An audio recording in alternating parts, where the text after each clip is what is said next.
And hello everybody and Merry Christmas. Were you waiting for me to come out and wish you a Merry Christmas? Oh no, you were waiting for these people to come, weren't you? A Merry Christmas to you as well. So, welcome to the Paella Podcast.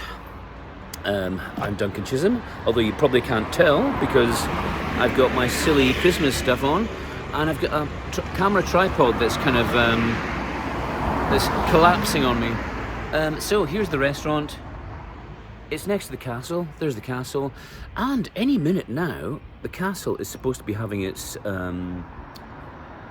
scaffolding taken off and everything. I mean, I think New Year was the deadline for all the kind of building work to be complete. So with any luck, that'll be done very soon, and then they'll be fitting it out to open at Easter.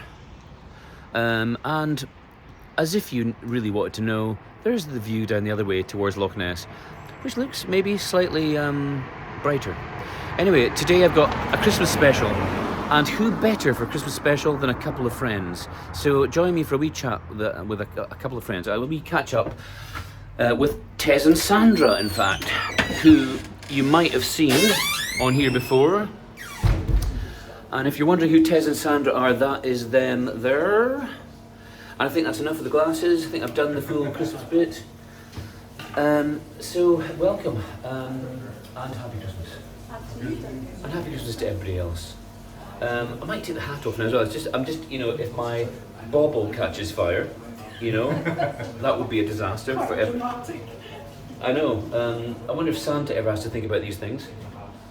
And before we speak about Christmas, I'm going to ask Tez and Sandra about their Christmas. But before I do that, let me just get this going. We're going to cook a very Christmassy Barcelona paella, as we call it here. We do actually have a Christmas paella available in the restaurant. Actually, it's still available till the end of this week. If you want to try our Christmas paella, it's got pulled gammon in it. Really nice bit of chef work, slow cooked gammon. Thomas the chef's come up with a really nice pulled gammon. It's different to pulled pork. Really good. I'm going to cook it a little bit differently today, right? So I'm going to put the chicken in first. The reason is, I find that if we can sear the chicken a little bit better and get a bit more colour on it and a bit more flavour into it, I think it actually helps later on in the process. So I'm now saying put your raw meat in at the beginning and get it nicely seared. In Spain, quite often, the videos I've looked at of chefs in Spain doing it, they'll put the raw meat in at the beginning and cook it and take it out of the pan. Yeah. But we don't use that. I don't really want that technique in the restaurant. It doesn't suit our environment very well. And I think also if I'm cooking for a group, I quite often get asked to cook big paellas for groups, and I don't really want to be taking things out of the pan and putting them to one side and putting them back in again.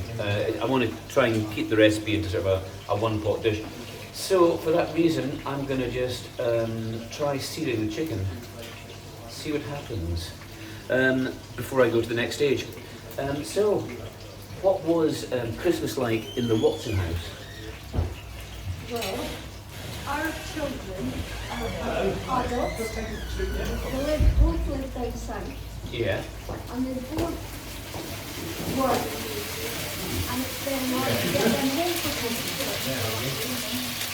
So we always spend time with my sister and their families. So, and we sometimes take the tournaments around and look on the phone. So we went to my sister Jane's yesterday up in the office. I sizzled over that. So she was saying that their two kids live down south. So, did you say? They work, so it's very hard. Did you say they went to your sisters? We went. Oh, you went to your sisters, right? Because I'm a Rockford Quine. You're a Rothus Quiney. I'm a Rockford Quine. A lot of sizzling on here, and of course sizzling happens when water comes into contact with hot oil, which suggests that there's a bit of water content with the chicken. You know, sometimes in chefy programs they talk about drying things off. It avoids all that splattering. You're very into drying off, aren't you? Yeah, I dry my steaks before I put them into the pan. Yeah, that, especially with a steak, it tends to be so hot. Yeah, absolutely. I mean, of course, there's questions about the whole water content of meat. I mean, because as I'm sure you've heard, not so scrupulous chicken manufacturers will deliberately get extra water content in the meat just to add weight to it, to make it, to basically convert water into money. Which you can't do with a whole carcass chicken. If you buy a whole chicken, they're not allowed to inject water into it. Is that right? Yeah. So if you buy chicken portions, legally they can put water in, but a whole chicken you can't. So we buy whole chickens and we portion them and eat half and freeze half to get around that problem. There you go. That's interesting, actually. I mean, I went for chicken for Christmas this year, and roasting a chicken is so simple. I kind of think, well, why not just roast a whole chicken? Even if you don't need a whole chicken, just roast a whole chicken. Yeah. And then, I try and buy really nice chickens. I like free range, corn fed, organic, and big and healthy looking. And I bought one of those for Christmas, and I roasted it. And it was just me and my dad this Christmas, boo-hoo. And we ate like one breast. Really, that was it. But I knew we would, and the rest that we now have. And then what I tend to do when I roast a chicken is, my dad loves a roast chicken. I don't eat so many roasts these days. I like a roast, but I don't have too many. But I tend to make a roast, and then I'll make up 2 more ready-made roast meals, like in oven dishes, with tin foil. So you've got another roast dinner ready to go the next day or whenever, and then the rest of it I'll put into, I'll dismantle it all into a box and put it into curry, risotto, soup, all that. A bit like what people would do with a turkey anyway. Yeah. Turkey, always going. Well, I was going to say this year, because my sister has a 2 grandchildren, and I was all down south. That's to protect your water. We normally go. I'm worried about all the spatters that are going into your water. We normally go. My sister normally always buys the turkey. Now, in the past, she always gets it from the local butcher. So we did it last year. I'm not understanding, not having a concept of the price of turkey. We went to our butcher to order our turkey, didn't realise it was over £100. We couldn't get over it. Anyway, we had a smaller cooked one because there was not going to be so many that year. So when my sister was doing it this year, I was like, can we not do something else? I just can't. Yeah. £125 for a turkey. Yeah. And she says, well, my other sister, when she was with us, she got a turkey from Asda, fresh turkey. So she got a fresh turkey delivered from Asda, which was the same size as what she normally gets. And you know what? It was okay. It was nice. She paid about £25 for it. And I mean, I do like to spend money local, buy butcher. Yeah. I just think it's all got a bit over the top, really. Over the top in the sense of what people spending too much money on. I think the price Yeah. of the turkey has got a bit over the top. Yeah, and there's another thing as well, conversation. I was going to talk about chicken some more, but now I want to talk about the price of everything. And as business people, you'll doubtlessly have something to say. I mean, we get the Labour government in, and I'm about to make a critical point here. I'm not anti-Labour at all. In fact, I consider myself more of a socialist than any other type of politics. I don't think I fall kind of cleanly into any particular political camp. But I think that's quite a common thing as well. But what I was going to say was, as a business person, and I'm sure you both feel the same way, the Labour government get in, and in their very first budget, they put up employers' national insurance. In an attempt to avoid making themselves unpopular by rearranging tax in a way that might affect, people on the street. So instead, they upset the business community badly, really badly, to the point where I know I don't have confidence in this government. I don't have confidence in them to look after our economy, because here's my potted view on socialism. You know, I think we all have altruistic, you know, good deed ideas, but all those altruistic intentions are worth nothing if we can't have any fiscal prudence. You know, unless you can be financially viable, unless you can be, you know, more than that, unless you can be profitable, then it counts for nothing. You know, your altruistic desires count for nothing unless you get the money right.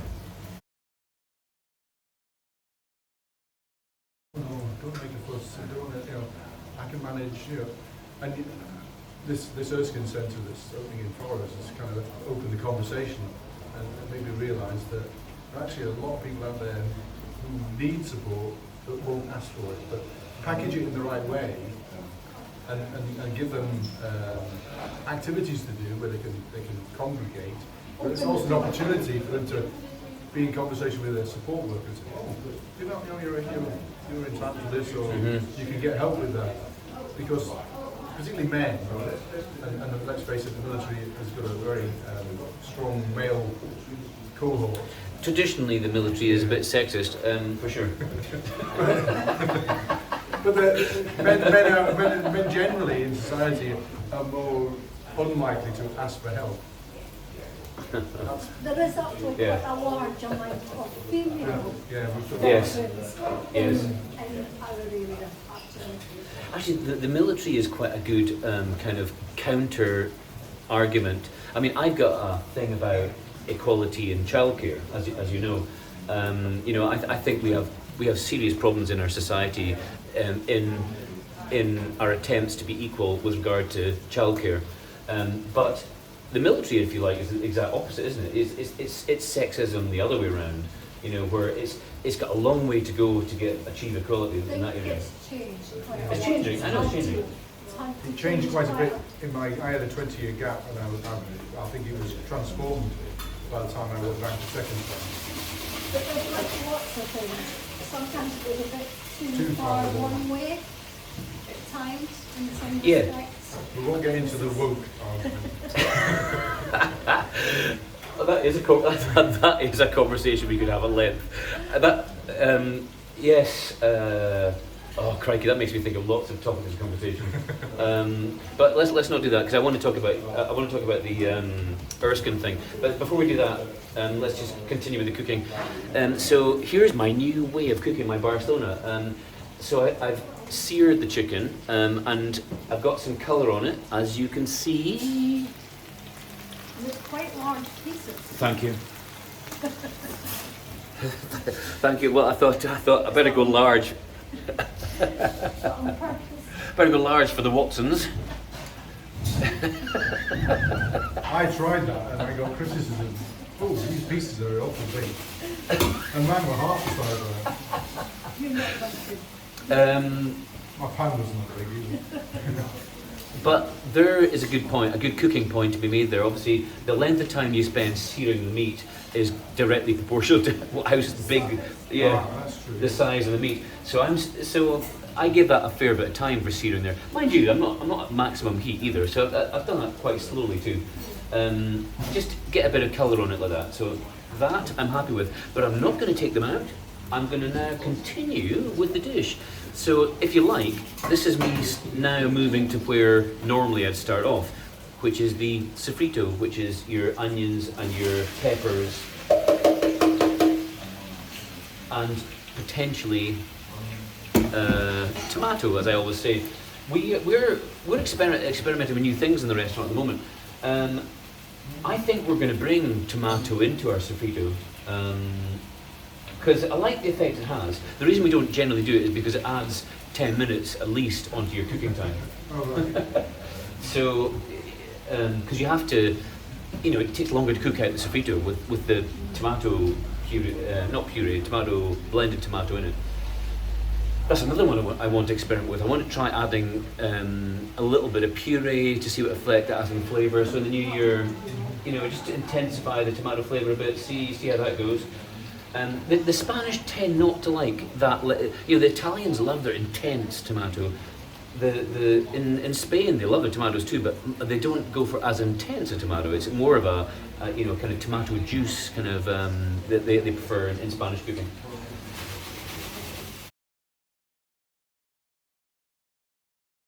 If you are watching this right now, do put questions in that can be answered later. I sometimes think that that's not used often enough. If you want to ask about paella or ask any questions about any issues raised in the course of this program, then they will be answered in due course. And there is some things worth talking about. No complaints. No complaints. Still with that. Starting with the Erskine there. So you touched on it earlier there. But what is it? Erskine's a charity that supports retired servicemen and women, and has done since 1914. But they were based in the Central Belt, and in recent years, the increasing number of certainly World War II veterans, they've realised that the needs of the retired service community have changed and are constantly changing. And much more people are now supported in their own communities, in their own homes, rather than convalescent homes. So they've come up with this scheme. 6 years ago they established their first Veterans Activity Centre. So people come in to get activities and support rather than residential care. It's near Glasgow. But they intend opening another. We've opened one in Forest which starts on January 6th and offers art lessons, music lessons, a gym, massage, counselling facilities, a social space, but a social space that doesn't involve a bar. They'd be very careful with it. Yeah, that's a good idea. And gardening, woodworking, and I think, and then the next one will be opening in Fife, and they've got plans for 2 more, so they'll have 5 eventually covering the whole of Scotland. And I think they're spending a lot of money, but I think they've done their homework and they're spending it in the right way.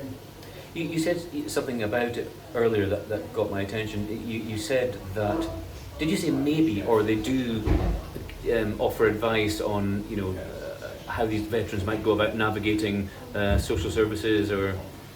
Yeah, all those kind of. Yeah. Or even their own finances. Yeah. People get themselves into a pickle, and they who do they turn to? And people like Citizens Advice and other avenues are often overloaded at the moment with the cost of living crisis, which I prefer to call a quality of living crisis. It's not how you afford things, it's how you budget things. Yes. The lady I was talking to in this conversation, she said, yeah, but it's not about cost of living, it's, well, why have we got a Sky subscription and all the children have got a mobile phone, but they're talking about having to go to food banks to get food. Maybe we need to help people prioritise. Yeah, to cope with life. Yeah. Do you think life is harder to cope with? Do you think life is ever harder to cope with than as it technology, as modernity gathers pace? I think expectations are raised in people's lives, to what people think they need these days. Because I was one of I was one of 6 girls, and we didn't have an awful lot of stuff, but most people in our community didn't either. Or you didn't know that. You had a hearsay that somebody had a foreign holiday or It was hearsay somebody did a foreign holiday. Well, now it's all there on social media. Yeah. It's Yeah. there, Oh, I see. It's Right. much more Yeah. visible.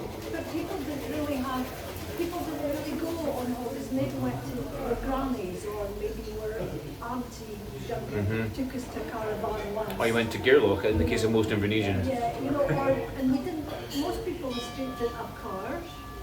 It wasn't till later people had phones in their homes. I'm 64, Tez is 66. Good Lord.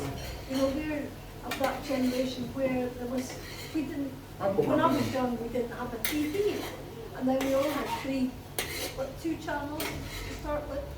I've changed the whole subject, but I think now people feel like they can't do things. their Sky and their iPads and their mobile phones. A lot of people don't have a line coming into their home anyway, so the mobile phone would be, I feel like they would be quite abandoned, you know, if they didn't have a mobile phone these days. My parents didn't have a phone in the house until I was 18, and then they felt that it was necessary to have a phone so that, because I'd moved away, that I could stay in touch. Normally, I mean, most people in the village went to the next door neighbours. They had a phone on the farm, and everyone used their phone and gave them money to use the phone. But it's a bit awkward when it's an incoming call. Yeah. I remember, I mean, you're making me sound much younger than you. No, you are. You are. But I remember, all that. It's funny because kids these days quite often say things like, how did you know, when you met up with if you're going into town, how did you know, how to meet people, and how did you know where people were going to be and when, and how did anything ever get arranged? But I don't know. You had your way. You knew how each person socialised. You kind of knew what pub they'd be in. You kind of knew how people worked, and you just and you weren't so precious about it. You went into town and maybe with one person, and you kind of knew where other people would be. But even if they weren't there, I mean, that didn't matter. Well, and there wasn't really after finally there maybe was more places, but you kind of. You all sort of had certain places that you went to. Mm-hmm. People met in certain places, in kind of certain times and things like. Now people, I don't know if they go out until 10 o'clock or, whereas in that day and age, you did go out quite. The film on the cheap supermarket. Alcohol is there. Things weren't. It wasn't expensive to go out so much. What I'm wondering is, you said something there about how when you were younger, it would be, your holidays, your fancy, your extravagant moments in the family's year were going away to auntie's house, granny. Yeah, I mean, it's just something that might seem as simple as that to people today. I wonder if there's a secondary issue with modernity in that, because people are spending their lives online. And they don't go to let's go and stay with Auntie Jane this weekend. Let's go to Nairn for the weekend. Let's go camping. Because they're not doing those things. There's another social dynamic missing. They're actually not as in touch with their friends and family. Well, this is the thing. It's funny because my granddaughter, who's 6, and she lives in London, and I don't see her maybe twice a year. I said to her a few weeks ago, what would you like for your Christmas? And she said, you. And an afterthought, Grandad.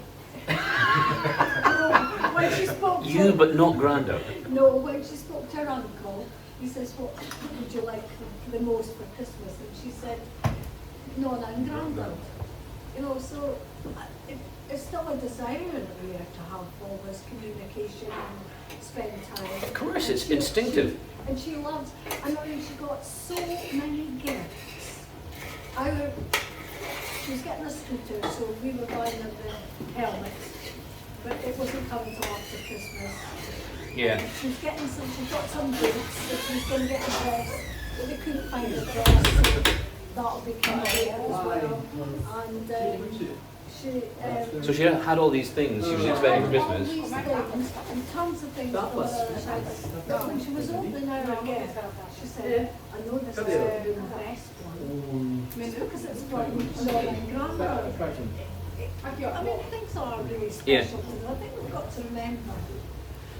I think what you're pointing at is something instinctive that's being overlooked. I think nothing makes people happier than being with family, actually.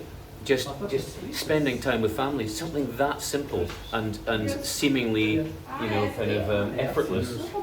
I think we instinctively, especially the parent-child bond. There's nothing makes a child happier than being with both its parents. Well, and the thing is as well, just to throw my daughter under the bus, but not really. She's a good mum, and spends a lot of time with her daughter. Obviously, they spend the most time together.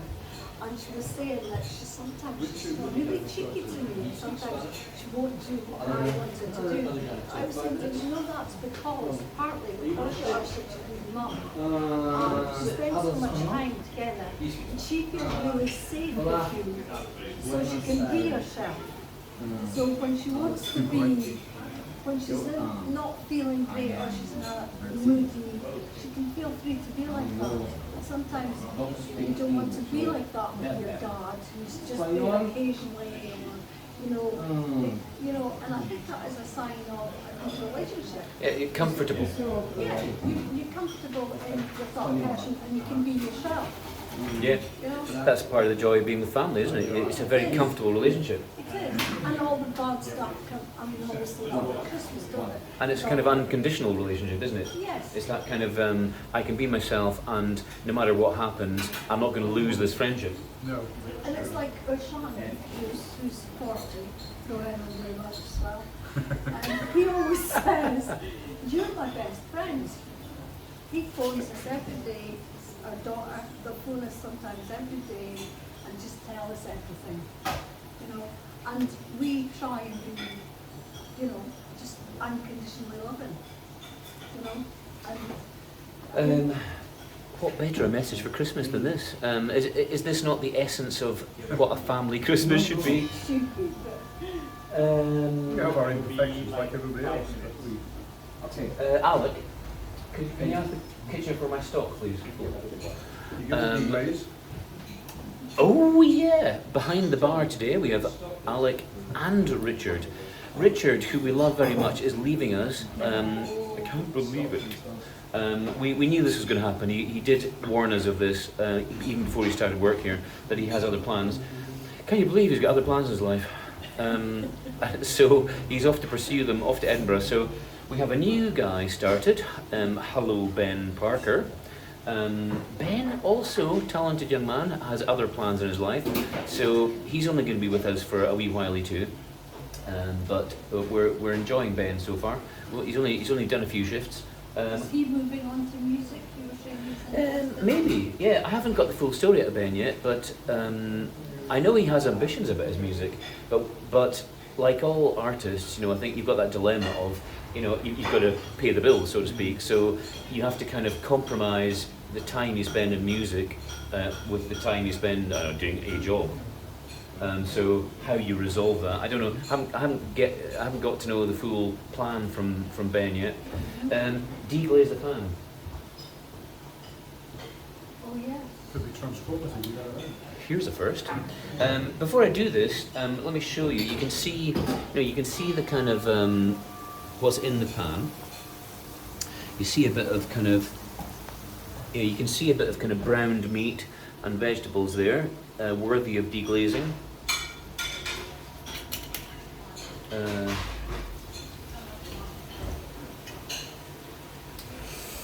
It's a good Sauvignon Blanc, isn't it?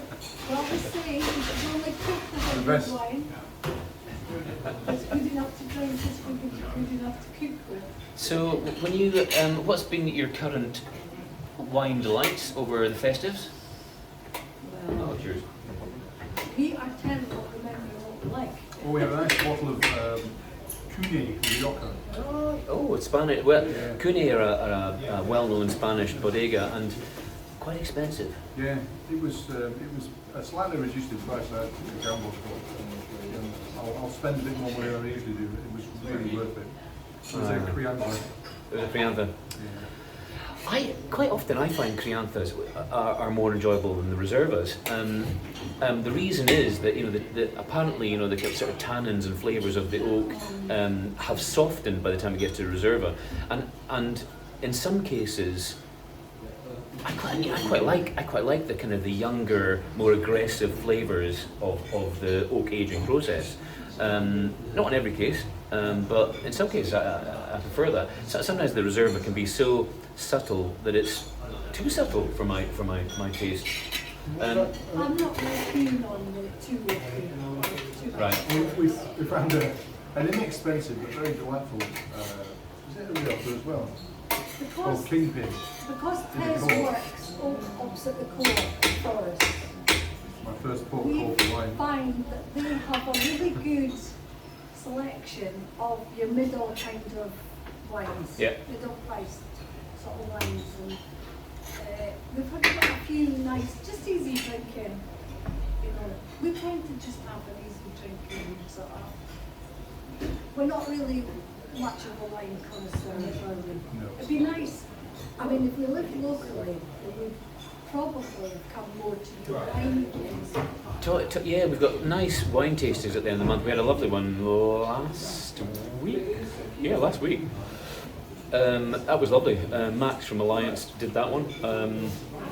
That was well attended, and a good night was had as well. Talking of which, you guys are. This is like our Christmas get together. So because you're staying in town, you can have some wine with your client, can't you? Yeah. Let's just continue with the Sauvignon Blanc thing. It's not chilled. The interesting thing about white wine not being chilled, I mean, my dad quite often likes to drink his white wine deliberately unchilled. What have you in my glass? Somewhere. Oh yeah. Oh, that's really fruity. Yeah, the thing about white wine not being chilled is you get the full flavour. I mean, obviously, it's nice to have it kind of cool and fresh. But if you're a bit of an aficionado and you're at a wine tasting and you're tasting your white wines, you're probably going to taste them unchilled, because that way you get the full flavour. Because temperature masks flavour. So we'll get the full flavour of this, even though we won't get the delight of being cold. This is a typical Sauvignon Blanc. It's got all the the characteristics you're looking for, the kind of greenness, the freshness, the sort of crisp freshness, gooseberry. Lovely. They're not very technical. It's got quite an alcoholic kind of nose Oh. for some reason. So that's why they Look, serve if lager it's a strong chilled. one, or It must taste foul when it's warm. maybe it's just because you're getting all this. It's 12.5%. Just quite strong for white, isn't it? Yep. Okay, I think we're reaching stage 2. Let me show you what this looks like. So the meats are in, the chorizo's been added as well, and the chorizo that we use this, as I keep going on about this, Pamplona chorizo, which is a fine chorizo, which means that it oozes its paprika into the dish very quickly, and it's very succulent when it gets cooked, because some chorizos have got large pieces in them, and they just can be a bit too chewy for a dish like this. So let me show you how that looks closer up. Smells amazing. There you go. Take it from then. It apparently smells appetizing. So the next bit is the rice. We're going with 1 kilo of rice today, for those that are keeping count. What kind of ratio is that then to your, something's just making I was just about to say that. It's funny because I sometimes get asked that and I never mention it.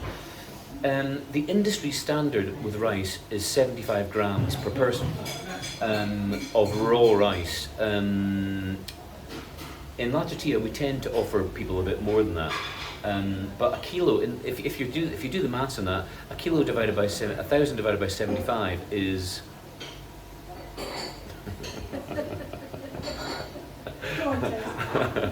I would use my phone, but it's busy doing stuff. It must be about 12, is it? Yeah, or maybe a wee bit more, maybe 13. Yeah, something about that. Yeah, I think it is something like 13. We find that, and that's good. That's good sized portions. I mean, 75 grams will give somebody a proper main course. Quite often with paella, it's 2 serving spoons. So it's 2 spoons this size in a plate like this.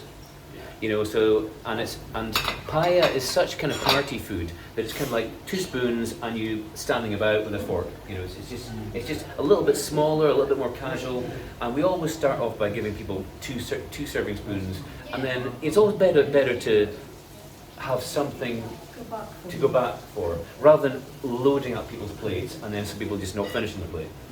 But it's just a better psychology and better food use, I think.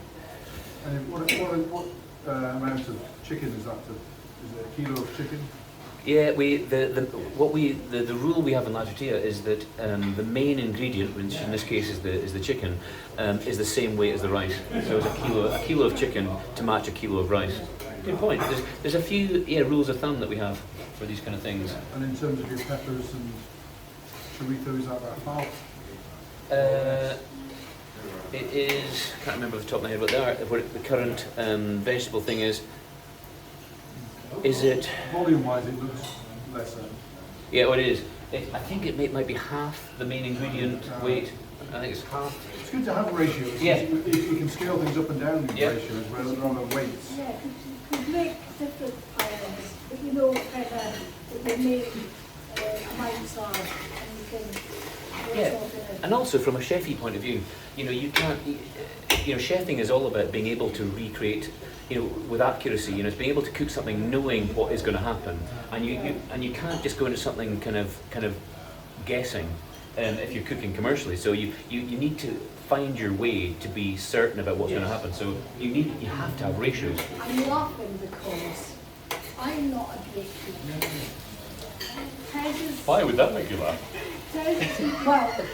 Tez's mum is a good cook. His sister, Tez, our son Bruce, my daughter. So it's all on the Watson side of cooking. And Bruce always laughs at me because he always says, Mum, measure. Do menus, do recipes, measure things. He always laughs and says, why does everything have to be done in 20 minutes with you, Mum? It's because I'm not a very patient person. I'm not really, but I mean there are things I can make that might take a bit more time, but that's... Their son Bruce is a bit of a chef, so that's why he makes those kind of comments. Yes. Isn't it funny that Bruce has turned out a bit of a chef, given that you're not massively interested in cooking? Is it maybe more Tez? It's gone the other way. I've got more interested in cooking as a result of him. Do you know what his excuse? I listened to it, he was on a podcast one time, talking, and the guy said, what do you think it is that inspired you to cook? And he says, well, my mum was a rubbish cook. Oh, nice. He warned me before it came on. And he said, because my mum just was plain not cooking and all that. But that was my fault, really. Well, because Tez was very particular. He said that kind of spurred him on to try different things and be a bit more interested in food. I would put it differently. I think from what I know of you two, I think you're quite discerning. I think you care about what you eat. I think you enjoy nice food and nice wine and all that kind of thing. And I actually think that is more influential on your kids than the quality of your cooking. I hope so. We've always cooked from scratch. Yeah. Well, not necessarily every meal, but a large proportion of the meals we made were cooked from scratch as opposed to... We've been in the supermarket before, and we've met friends, and they've come behind us and they've gone, oh God, look at your trolley, look at And we've even reverse engineered a ready meal. We don't eat ready meals very often. But one time when we were busy in the shop, racing home, went into the supermarket, bought a ready meal, really enjoyed it, then took the packet out. Tesco's finest. Oh, I'm sure. Took the packet out of the bin to look at what the key components were and worked out how to make Moroccan style lamb. Got you, yeah. And we tweaked it a little bit, but we've ended up with a nice... Yeah. I mean, you can't have surely had all the E numbers to hand. No, that's true. We've ignored all that. I mean, to be nothing against McDonald's or any of these fast foods, but when the kids were younger and McDonald's was about the only one around, and they were going on and on about McDonald's and wanting to go to McDonald's, and they were going down the road singing, "A visit to McDonald's makes your day." And he Was that an advert? Yeah. Yes, and he did not like McDonald's, and we only I think took them once, possibly twice when they were young. And Tez was walking down behind them saying, "A visit to McDonald's makes you puke." So that was the kind of standard. I saw this, I'm going to show you this, Doug. I saw this the other day, which I like. It's outside an eatery, but I will. Oh yes. Well, I think that's worth quoting. It's I thought I'd hesitate there just in case it was obscene. No. You know, We don't serve fast food, we serve good food as fast as we can. yeah. Yeah. Did you hear that? So yeah, we don't serve fast food. We serve good food as fast as we can, and that is, yeah, that's pretty much the mantra of most normal restaurants. Because you know when you get into the massive kind of manufactured processing side of things, it's a whole different ballgame, isn't it? I think our son Bruce always says that there's some people in life that are just not appreciated. And he doesn't think that chefs are appreciated for the amount of time and the effort I think he's right. and everything it takes Yeah. to cook and to plan. You know, you're planning menus, you know, you're planning food, you're planning what you're buying in, you're planning, well, he does outside catering, so you're planning all that logistics and everything. And he was saying there are a few things that people just don't appreciate in chefing and having a restaurant and the time and effort that goes into everything, that people just don't realise that sometimes they're a bit loath to spend the money that it takes. Yeah. You know, we're not appreciating. Yeah. And I think that the fast food angle, it's a bit like supermarkets. You pay you're only willing to pay a minimum amount for commodities. So therefore the supermarket has to reduce the price they pay to the suppliers. And it ends up with the suppliers at times really struggling to make their business viable. Yet they like the supermarket for to be able to take the volume from a farmer or when we've recently started, well not recently, I've been taking non-supermarket milk for quite some time. Sandra's shifted to an A2 milk. I've discovered that being dairy intolerant, I can have A2 milk, which they have it. We have I don't know what A2 milk is. We have a farm, the time at a farm on the way to Bucky, and they have taken in all cows that produce A2 milk, which is generally Guernseys and that type of, but I'm not sure if they... A certain quality of cow, is it? It's a They have less type. casein in their milk. So it's an A2 milk, and it's people that are intolerant to milk can tolerate it.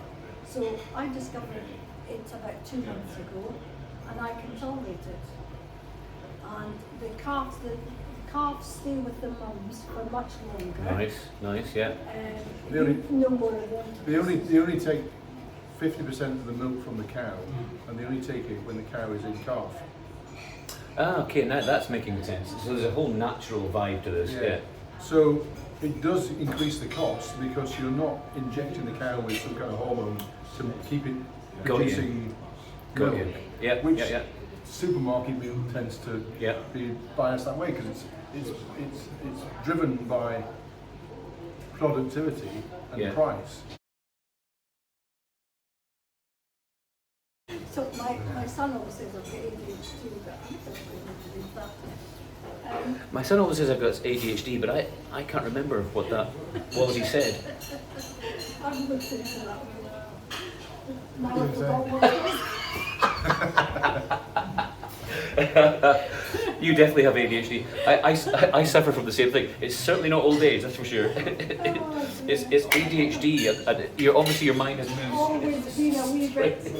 I can't remember when I was doing this. I saw a meme the other day. It said, my wife said, you weren't really listening to me there, were you? And I thought, that's a strange way to start a conversation.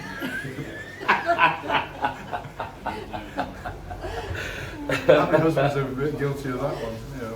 Yeah, I think it's very easy, you know, when you live with somebody, when you're that close to somebody, to not listen, I suppose. It is. We both do it. It's not one-sided at all. Both as bad as each other. Yeah. You know. Michael. It's like I'm sure my dad won't mind me mentioning that this year at Christmas, I said to my dad, okay, we're gonna keep it simple for Christmas, yeah. So I'll get a nice chicken. I'll roast a chicken for our Christmas dinner. 'Cause it was just me and my dad this Christmas. No other family, no other friends around. I do love to have people around for Christmas, I've got to say, but this year there was nobody. So keep it simple, chicken, great, and it was discussed, a number of times. I've got all the stuff. I know where this is going. Yeah, and then on Christmas Eve, my dad arrives home with Christmas dinner. And I'm thinking, you didn't listen to anything we talked about, did you? You didn't listen to any of the chat. So he arrives home with a different Christmas dinner. So we have got an alternative Christmas dinner in the fridge, waiting to be used. So what's the alternative? Steak pie. Oh, Oh, yeah. My dad's fave. Is that not New Year? Supposedly that's the Boxing Day. new thing for a lot of people have steak pie at New Year. I mean, steak, I go on about this on here quite often, but it's a perfect opposite to what we just said about venison. It's not that I'm anti-meat, and I'll eat beef, but out of choice, I do avoid beef because of its processing. I'm not generally. I know this is massively general. I mean, obviously you can get beef that's properly reared and properly handled and slaughtered and all the rest of it. But generally speaking, a lot of it's really not well handled. Well, I was having this conversation with somebody the other day, and they were getting a bit kind of outraged because they were saying, you're not allowed to get the hormones in like they were before, and you're not allowed to do all these things. In Scotland, you put these big changes in, and I didn't realise that actually. I wasn't aware that They're not shouting about it as being hormone free though.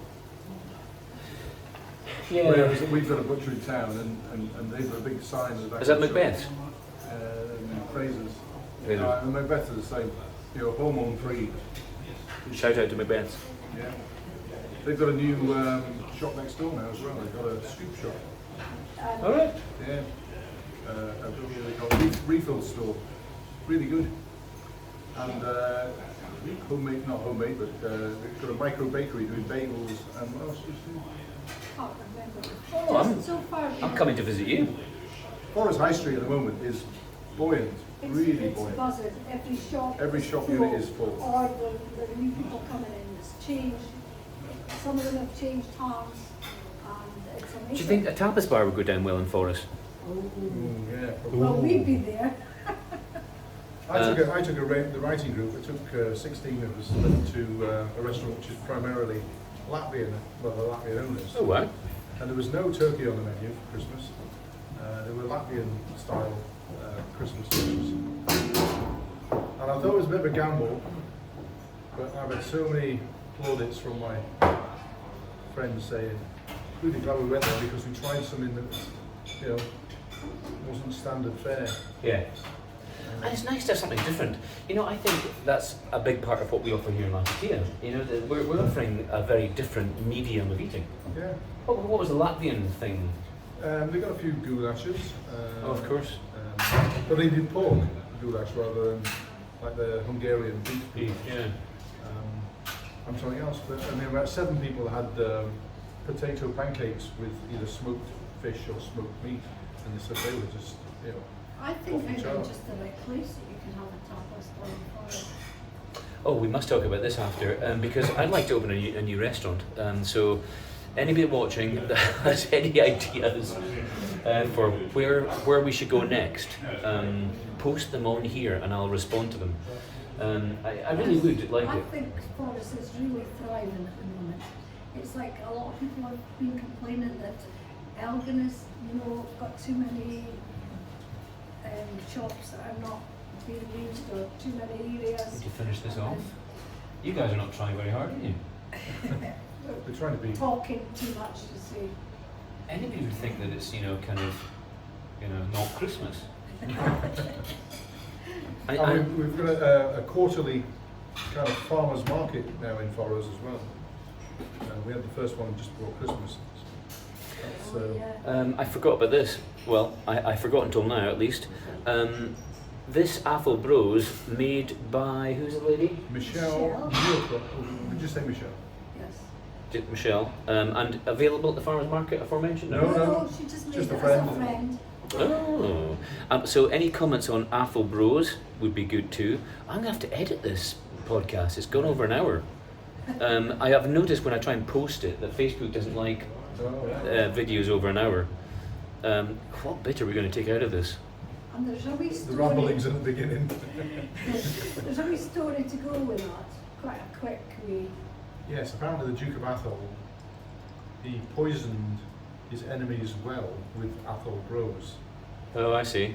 And they were his enemies were so inebriated that they didn't put up a fight. They just walked over and captured them. Who was this? The Duke of Athol. The Duke of Athol. So Athol Bros goes back to. Because that part of the world has had some renowned Scottish figures. The Wolf of Badenoch. He's Oh, more that's here. funny. That's Morning. funny. That's a cathedral. Yeah. The cathedral. You know, he was sacked by. What's the name of the cathedral again? Elgin Cathedral. Just Elgin Cathedral, right? No, but what's the other cathedral? The one that's the monks are in. Oh, Pluscarden. Pluscarden, Yeah. right? Yeah, he would have really go with that. He burned forests to the ground as well. 1392 or something. Yeah. He was quite a chap, the Wolf of Badenoch.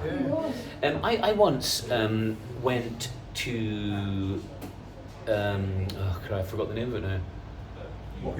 Lochindorb, yeah, and where the ruined castle is on that island in the middle of Lochindorb, and myself and some friends paddled over in a dinghy with our camping equipment and camped in the middle of the ruined castle.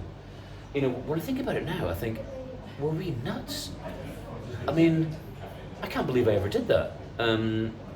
It's funny, you know, sometimes when you're younger, you I don't know, Well, I've camped inside Hadrian's Wall in one of the mile turrets, which now you'd be absolutely castigated for. Oh, so you wouldn't be allowed to? No, but the farmer who I knew said, "Oh yeah, just camp anywhere." I said, "What about inside there, out the wind?" "Yeah, you and your mate get in there." Well, I'm sure you didn't damage it. I mean, because I guess they wouldn't allow it generally because some people would damage it. Yeah. Okay.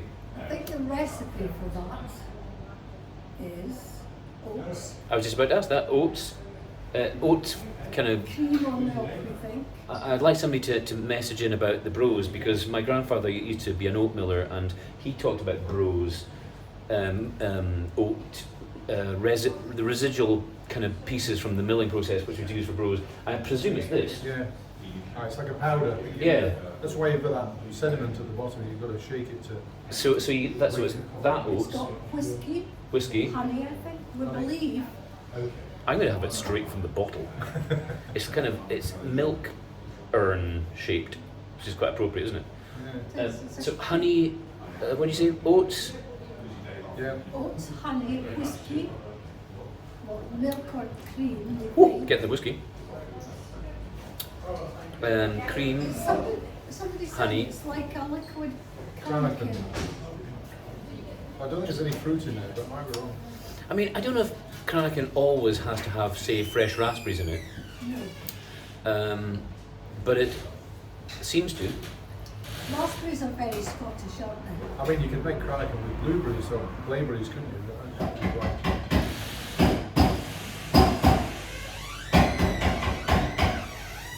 It's very tasty. I feel like I need to finish it before it goes warm. That's the downside to anything with dairy, isn't it? That'll warm the cockles of your artists. That would be nice over ice Yeah, to keep it chill.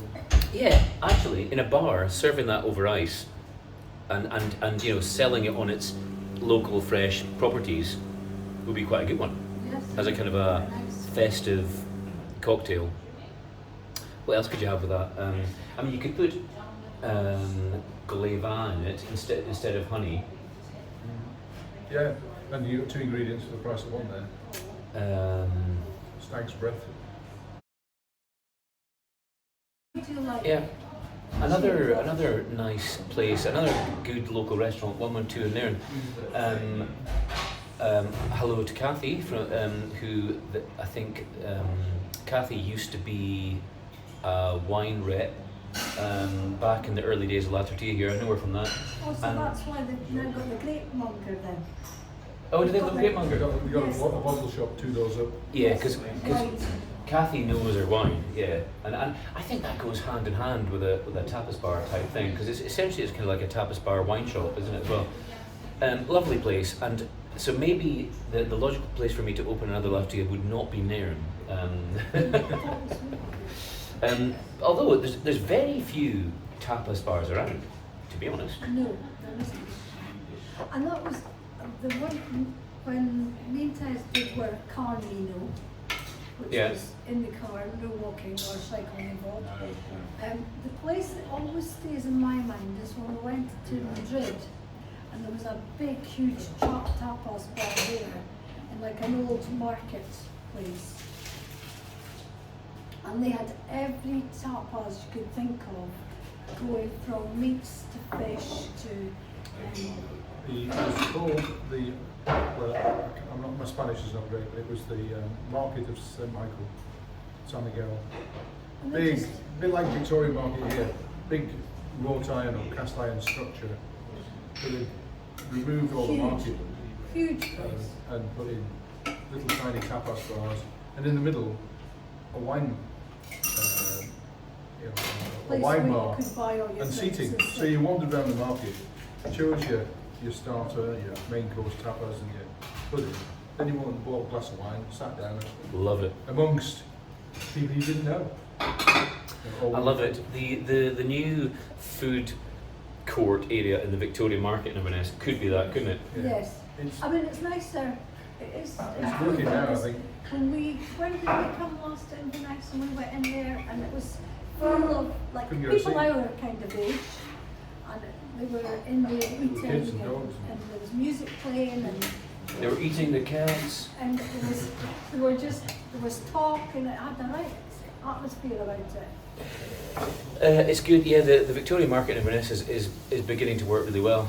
The first couple of years took a while to pick up, but now it seems to be dead popular, and that's great. I mean, it's a really good example of what town centre. So actually, you know, I local businessmen like me maybe are too critical about town council planning decisions, but that was a good decision. You know, I think that's far better than encouraging multinationals into the centre of town. It's far better than developing a food court in a multinational shopping mall. So that's absolutely the right investment for Inverness. I think that's where business is going in towns, is individual, smaller independence. And it's better for our health. To be frank, it's better for our health. I mean, that's the underlying thing that we've been touching on throughout all this is, you know, we need to start thinking about not just what tastes good, but what actually is good, and that, you know, locally made stuff is bound to be better for you than factory international food, ultra processed food. And I think when you're younger, when your kids are young, sometimes it's speed and what's convenient. And I think as you get older... Yeah, you don't think about your health so much. No, and I think as you get older, you're more aware of your health and how you're not looked after yourself and how it's time. Especially if you've got a son who's into food, who's at your neck all the time. Our parents cooked everything from scratch, and we've cooked from scratch, and we've influenced our children to cook from scratch. So you hand on generational skills. But I guess the difficulty, in some ways, for our parents was that they didn't have the breadth of culinary influences that we've got now. But supermarkets are good because they can provide you with ingredients that you wouldn't have imagined using 50 years ago. That's true as well. We need to be even-handed about all these things. I mean, there are obviously good things about supermarkets too. They have made a lot of things easier to get, and yeah, broadened our horizons with food. So yes, that needs to be said. Anyway, we need to end it there because we need to get some cutlery so we can eat this before it goes cold. Yes. And but that's probably a suitable point for us to wind up. So thank you for joining us for this kind of it's probably more a New Year edition of the podcast rather than a Christmas edition. I'm going to open another bottle of wine, and and I hope to see you all next week when I will have somebody, although I don't know who it is, on the podcast. But it's been lovely, having Tez and Sandra here as kind of friends and regulars, and that's very appropriate for Christmas. Yes, so we'll continue enjoying our lunch. Thanks for watching, and goodbye. Right. Bye-bye.